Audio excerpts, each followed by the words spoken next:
Hey guys, what's up? It's Kevin for the win, and we're back for another edition of Diablo Free. Today on the channel, we are going to be covering the highly requested Legacy of Dreams Poison Scythe build. Now, for those who are not familiar, this is a armor set where it's mishmash of pieces all put together with a lot of good abilities all together, and it uses the Legacy of Dreams legendary gem to augment its power. At level 20, Legacy of Dreams states that every ancient legendary piece that you have gets a damage increase and defense increase. When it hits 25, every rare, ancient legendary rare piece that you have gets even double fervor. So it's basically you put all the best kind of armor pieces together for the Necromancer. And then this set in particular relies heavily on the weapon and the Grim Scythe ability. Grim Scythe basically states that anytime you swing your scythe, it has an ability to cast certain curses. Then when you pair this up with the Tragul's Corroded Fan, every time that you swing that scythe, as you can see right here, there's Grim Scythe, as to what it does. Every time you swing that scythe with the Corroded Tragul's Fang, it is guaranteed 100% that you are going to connect with a curse. Now, the other thing that makes this armor set incredibly powerful is not so much the Bone Spear, which is just there for passive damage. It's Bone Armor because it gives you an attack increase, but in particular, this ability right here, Simulacrum, because every Simulacrum that you have on the field, which is 2 of them, when you swing your Grim Scythe, they swing their scythes as well. So you're basically, every one click of a Grim Scythe is going to actually be 3 scythes attacking at the same time, which means you have an increased amount of damage that's being output, and you're having 3 scythes basically cast curse all at the same time. And for anybody that's been playing Necromancers for a long time, would you know that there's 3 different variations of curses that you can have? Technically 4, but really only 3 of them are really good. Where, in particular, there's one where if it does damage half to your enemy, it automatically pops your thing. In your cube, you need a Navarre's Black's Death. That's very important. You also really want Illusionary Boots. And for the last slot, it's really pretty much all dependent on what you really want to fit there. You could put a conventional element, but realistically, you want the Haunted Visions necklace because that'll allow you to have simulacrums up 100% of the time, and they'll never dissipate. So I'm going to do a Greater Rift 60, 65, 70, and 75 to show you how this armor does. This is not 100% optimized. See, so I swing my scythe once, I swing my scythe twice. Pretty much everything that's in front of me is going to pretty much be killed almost automatically because there's 3 scythes attacking at the same time. Each scythe is casting a curse. Some of those curses automatically, when their damage of an enemy mob goes down to its health about half, they automatically explode. So pretty much with this set, you want to always be popping your bone armor like you see there, and then swinging your scythe. Your scythe will hopefully give off the curse you exactly want to do. Then, in particular, thanks to your helm and thanks to your weapon, you're going to have an increased amount of damage to Poison Scythe in particular. So Poison Scythe is doing a ton of poison damage. So on average, as you can see, for Greater Rift 60, not really optimized this armor as well, as I should mention. You're swinging for in between 75 to 256 billion damage. Now, as powerful as this armor is, even unoptimized, I only have the weapon currently augmented with an ancient legendary gem. It has a very big drawback. Hopefully you won't get to see it in this particular run, but when you get squashed with this particular armor set, your simulacrums take a very long time to cool down. This is not like the other armor set that I showed you in the previous video for the Necromancer, known as the Masquerade of the Burning Carnival, where that armor set, once you basically take a death, simulacrums automatically refresh on their cooldown. Simulacrum, when you don't have that particular armor set on, takes an incredibly long time for you to cool down. So that leaves you very vulnerable. Most of your damage really is coming from the fact that you have the simulacrums also swinging their Grim Scythe at the same time. So when and if you get squashed, you run into problems. That's when really the secondary abilities and the third abilities more so come into play until you can get the cooldown back up. So, like, for example, Blood Siphon, that will give you a little bit of leeway to be able to kind of distance yourself until the cooldown resets for Simulacrum if you take a death. Hopefully you do not. I'm going to try my best to avoid taking a death here. Usually with this set, you have to be up close and personal.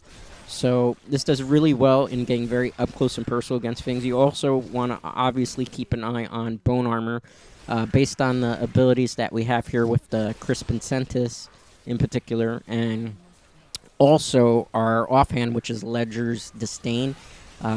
We have to stack Bone Armor quite a bit. We can get up to 10 stacks with it, which allows us to do more damage. It allows us to take a little bit more damage. I should kind of specify exactly what particularly each piece of this particular armor does for you. The helm basically will increase your poison damage that you deal out, which is very vital for the weapon that you're using, and as well as the runes that are attached to Cursed Scythe, because there's 4 different runes. I won't go over them. There is a link to the armor set for Icy Veins, and I'll go a bit more in detail for it. So the helm will give you more damage for your poison attacks. The gauntlets, which are the stone gauntlets, they will allow you to take more damage, but you'll get a little bit slower. So it gives you a little bit more tankiness, but you won't see too much of a difference for your defense as you get higher up in the greater rifts. The belt dainty binding is just to give you a little bit more, I don't want to say toughness, but a little bit more ability when it comes to procuring your curses, and they give you a little bit of shielding ability as well. The bracers, in particular, are only here, really, so that every time you go to a pylon, you will spawn pretty much an, not really epic, I should say, but you will get mobs that will allow you to get orbs for the Greater Rift, so it's pretty much, you know, the roughly epic legendary monsters, the ones that are glowing yellow and blue. Alright, so you see this is a pretty fast, easy run for us. This Rift Guardian goes down in literally 2 swings of the Grim Scythe. This is pretty much all you're really going to be doing with the armor set. You're going to be swinging the Scythe. Make sure you always have your Simulacrums up. Keep an eye on your Bone Armor. Try to get to the highest, which would be 10 stacks. Bone Spear only really when you know you're in a very long corridor, because it's not going to do as much damage as Grim Scythe. Grim Scythe really is your primary source of damage here. And then if you happen to get squashed and your Simulacrums are on cooldown, and remember it takes a long time, what you're going to want to do is then use basically your Blood Siphon and your Bone Spear to be able to buy you some time until it cools down. And it's a very, very, very, very long cooldown. The necklace in particular for this armor set, okay, so I was level 60. I'm going to do level 65 right now for these guys. Alright, see, I have to pop Simulacrum automatically. The next thing I want to be looking for is a big area mob so I can pop my bone armors. Very important. I'm always going to try to get 10 stacks as fast as possible, and then really all I'm going to be doing is swinging my Grim Scythe pretty much. So you basically, those are the 3 things you need to do. You make sure you always have your Simulacrums up so you can do the most amount of damage with your Grim Scythe. Always make sure you can keep 10 stacks of bone armor, so you got to keep an eye on that. And then the really objective is to try not to take a death, because if you do, your Simulacrums will be on a very long cooldown, which will leave you extremely vulnerable with this armor set. This is kind of why I'm, case in point right there, as you're going to see in a minute, why I say it's very important to, see? Once those Simulacrums are down, you're taking a massive amount of damage. I'm going to have to get some distance here. This is where Siphon Blood comes into play, because the longer I keep it in, the more damage I'm going to do. So this really is the only way that this armor can kind of like stall things out and do a good chunk of damage while you're waiting just for that cooldown to happen. The other way is what I'm using right now. Bone Spears. You chuck your Bone Spears, and you can kind of clear things out pretty well. Not as well as the Masquerade of the Burning Carnival, which personally, in my opinion, is a way better set to use for the Necromancer, because it gives you a lot more power. In my personal opinion, a lot more toughness, a lot more defensive ability, and you can clear things just with your Bone Spears so that you don't have to go up close and personal. Legacy of Dreams Grim Scythe is really for Diablo players who like melee combat in particular and do not like to range their enemies. And in particular, this is not a armor set as you get higher up in the Greater Rifts that is going to allow you to speed run through things unless you have literally the perfect set. And the perfect set would be like you have all available slots in all your armor pieces so that you could put gems in it. You want everything really for this armor set to be ancient legendary or higher, preferably primal ancient legendary, I should say. All those pieces would be the best way to go with the set.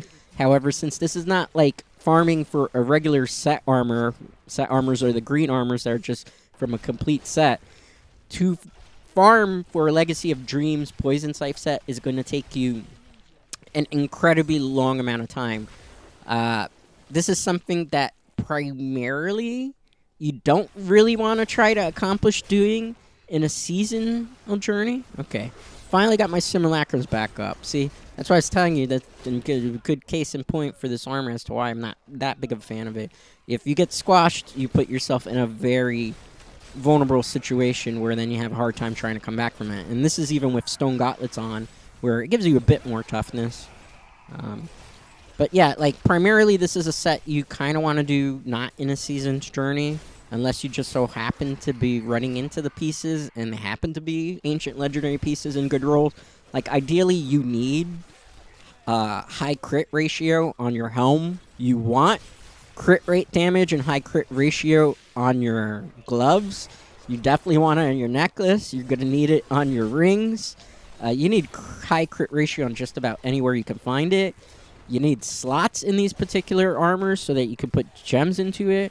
On top of that, you need a very good Trag'Oul's weapon. You kind of don't want to give up the 20% poison damage, because the whole point of this build is to do a massive amount of damage thanks to all the abilities that procure a lot of poison and do damage multipliers for the poison that you're dishing out every time you swing that scythe. And then the simulacrums help with that as well. So ideally, I don't recommend trying to go for this particular set very early. Another thing that is very important for this set is that you need to get your Legacy of Dreams gem up to level 25 first.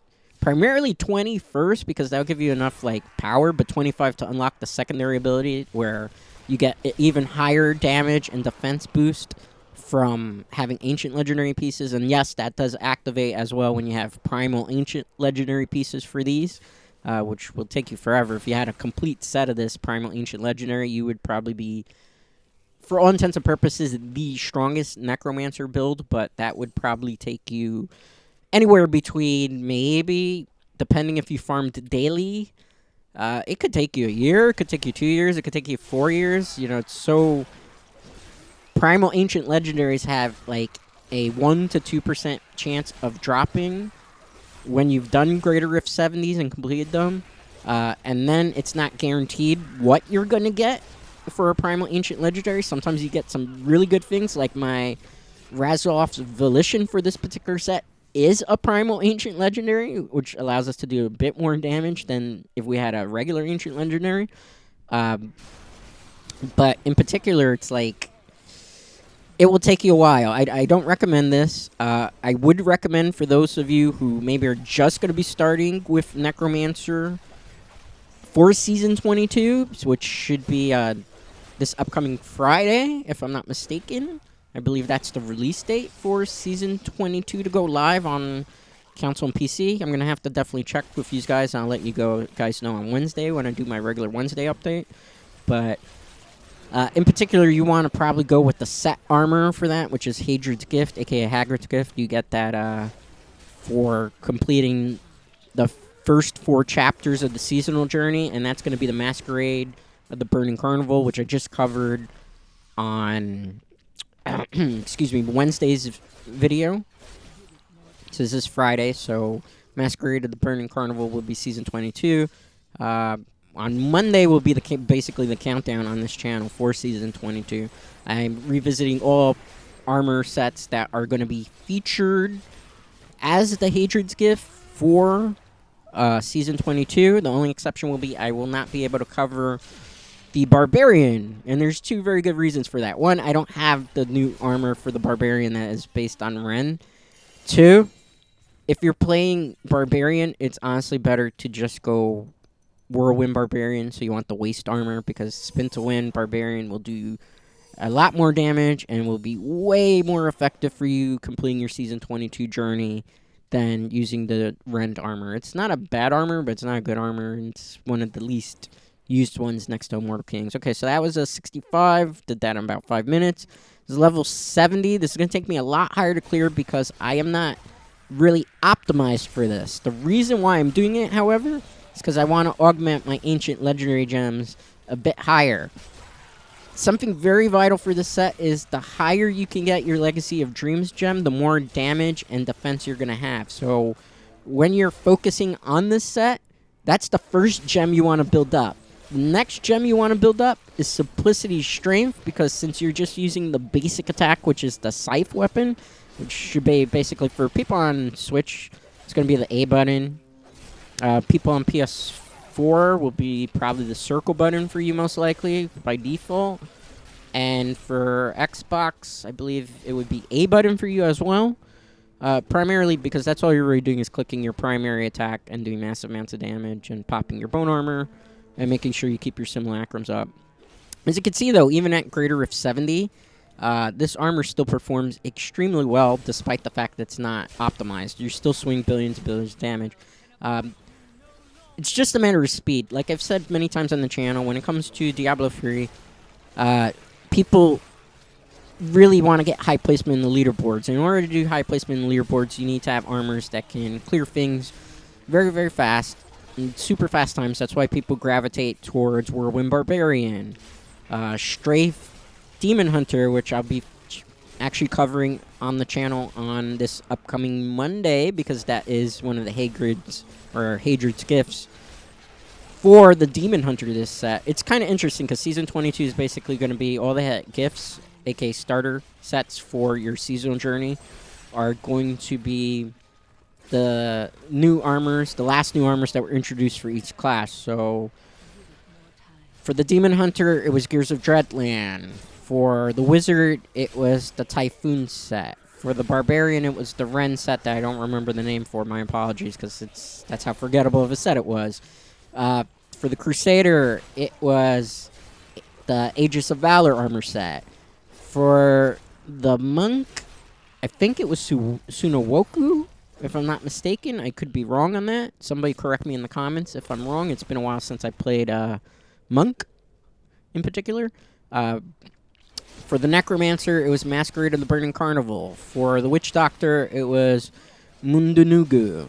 So those are particularly all the classes that are going to be, or basically the armors that are going to be used for the Hadred's gift, which is the starter gift that you get, or starter set for each of your classes in a seasonal journey that you get after you pretty much completed Chapter 2, 3, and 4.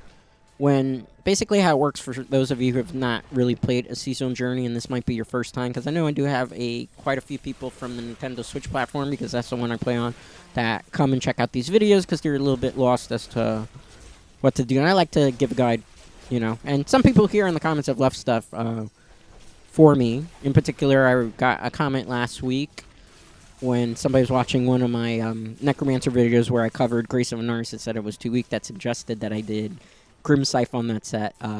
Obviously, I had mentioned in the comments I was going to do a Legacy of Dreams Poison Scythe build, but basically, they suggested I had used basically the Poison Scythe weapon and Grim Scythe Ruin, you know, and I believe they wanted me to use Ledger's Disdain and then just pair it with Anaris, but I'll be honest with you, even when you do that, the armor still underperforms so much. But that's a whole other topic that I'll get into when I revisit Anaris eventually in Season 22.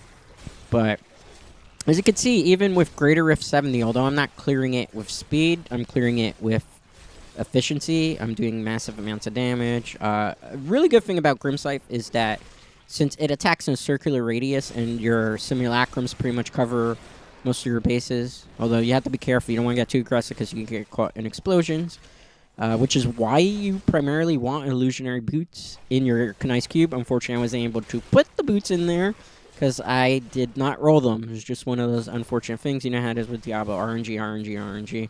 Even the bracers I'm using, or not the bracers, I should say, but the gloves that I'm using are not optimal because I had to use stone gauntlets from a different class roll, so I wasn't able to get intelligence on it, so I had to rely on the fact that I just had really good high crit rate ratio and high crit damage, which a little bit more important on the bracers than really an intelligence, although the intelligence would help longer.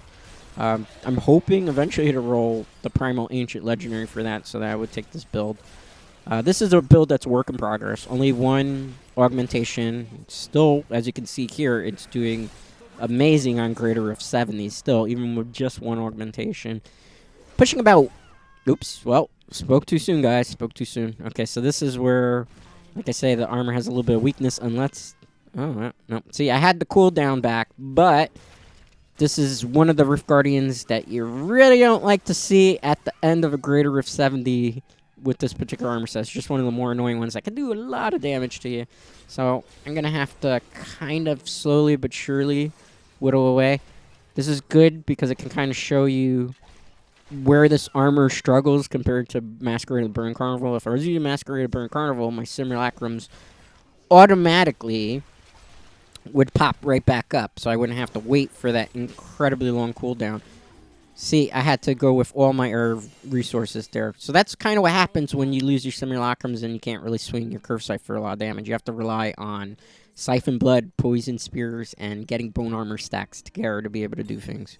So I'm going to raise this gem up because I don't need it for my set, but I want to... See, this is the gem you really want to get to 70, Legacy of Dreams. The higher up, the better and more damage you do.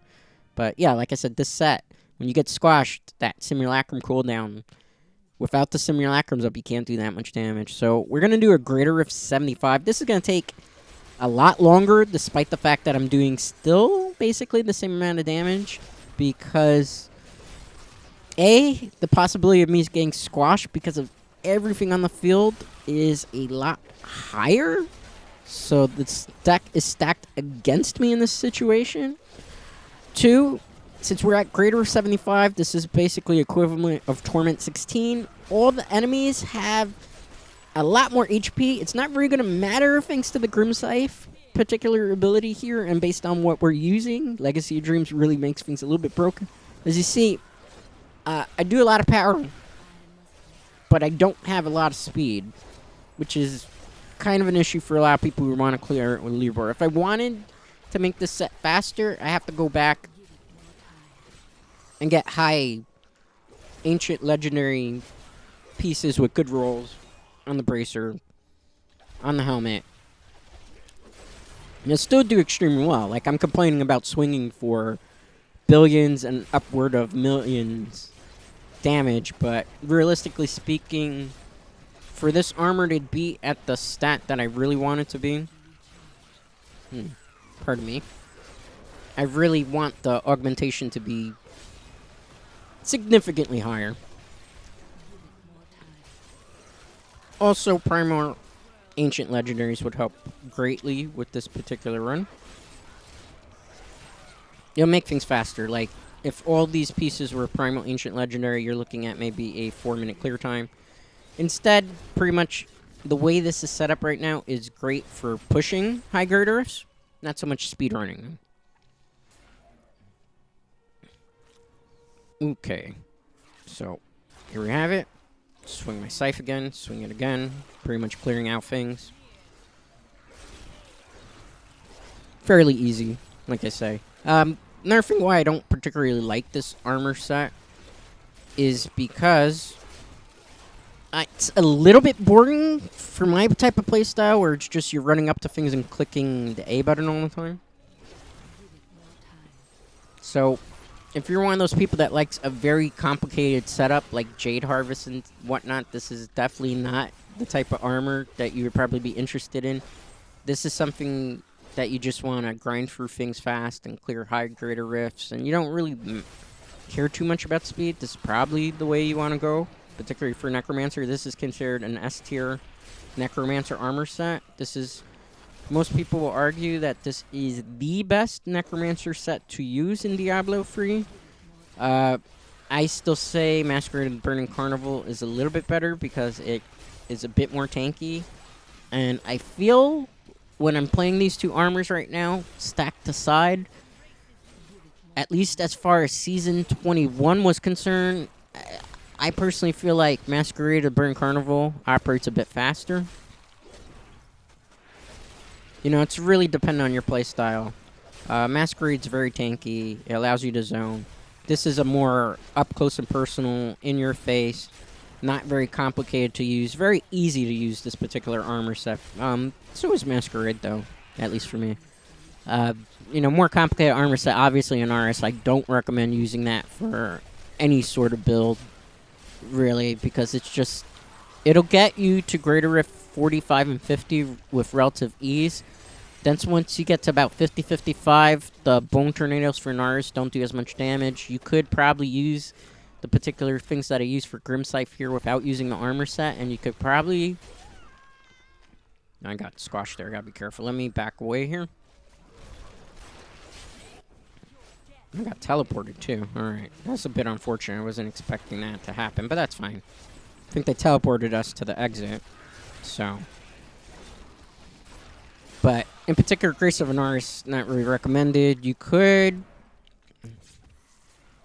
run the two armors. There's Rothmon. That one uses pretty much, not simulacrums, but it uses the mages, the skeletal mages, with Singularity Ruin, and it does a decent amount of damage. It's not an S-tier armor, per se, but it'll get you a bit farther in Season 22 if that's what you come across. Really, my recommendation is Masquerade of the Burning Carnival. That's particularly, you're going to start, and that's going to give you most of your mileage. If you happen to run into these particular armor pieces and they're ancient legendary, save them. Because if you're interested in playing the set, maybe as you're progressing, you might get a pretty good setup where it would be more viable to use this. You know, it's really a matter of RNG. Another thing is when you're starting your Season 22 journey, don't do the Challenge Rift the first weekend that the season goes up. Because the Challenge Rift is going to reset that, I believe it's the Monday or the Tuesday after. Because usually the season always will start on a Friday. So don't do your Challenge Rift because you're going to need those items to roll for weapons and particular pieces to help you out at the beginning of your seasonal journey. So make sure you don't do that on Friday. Do that Monday, or I would even recommend probably waiting till Tuesday to be on the safe side, because I think it resets Tuesday. Some say Monday. I believe it's Tuesday though, but you could definitely check on the internet. I'll leave in the comments actually which day it resets, definitely. In the info, I gotta double check that, and obviously I'm in the middle of this match, I can't do that. But definitely wait for that. Rift Guardian, let's see if I can take him out with ease. Should be able to. Alright, this one's not that hard to deal with. I gotta be careful I don't get squashed down. Let me swing the Scythe. As you can see, since we're in greater of 75, it has a lot more HP. It takes a lot longer without perfect augmentations to get down. But we did it still. Not super fast, but super strong. So that's pretty much what Legacy of Dreams Poison Scythe builds are and what they do and why people like them, because they're very, very powerful. They're very, very easy to use. You just have to swing your Scythe, make sure your Simulacrums are up, and procure 10 stacks of bone armor, and you pretty much just swing that Scythe all the way to the end, and you should be able to clear things in very high greater rifts, even without perfect optimization. So, let's see what the time in there. That looks like 5 to 6 minutes. So, see, even 5 to 6 minutes at Grey Rift 75 for unoptimized. That's great. So, thanks for watching. Make sure to give me a like and subscribe. All subscribers are greatly appreciated. And I will see you guys on Monday, Wednesday, and Friday next week for Diablo free videos. We're doing 3 times a week now. Till next time.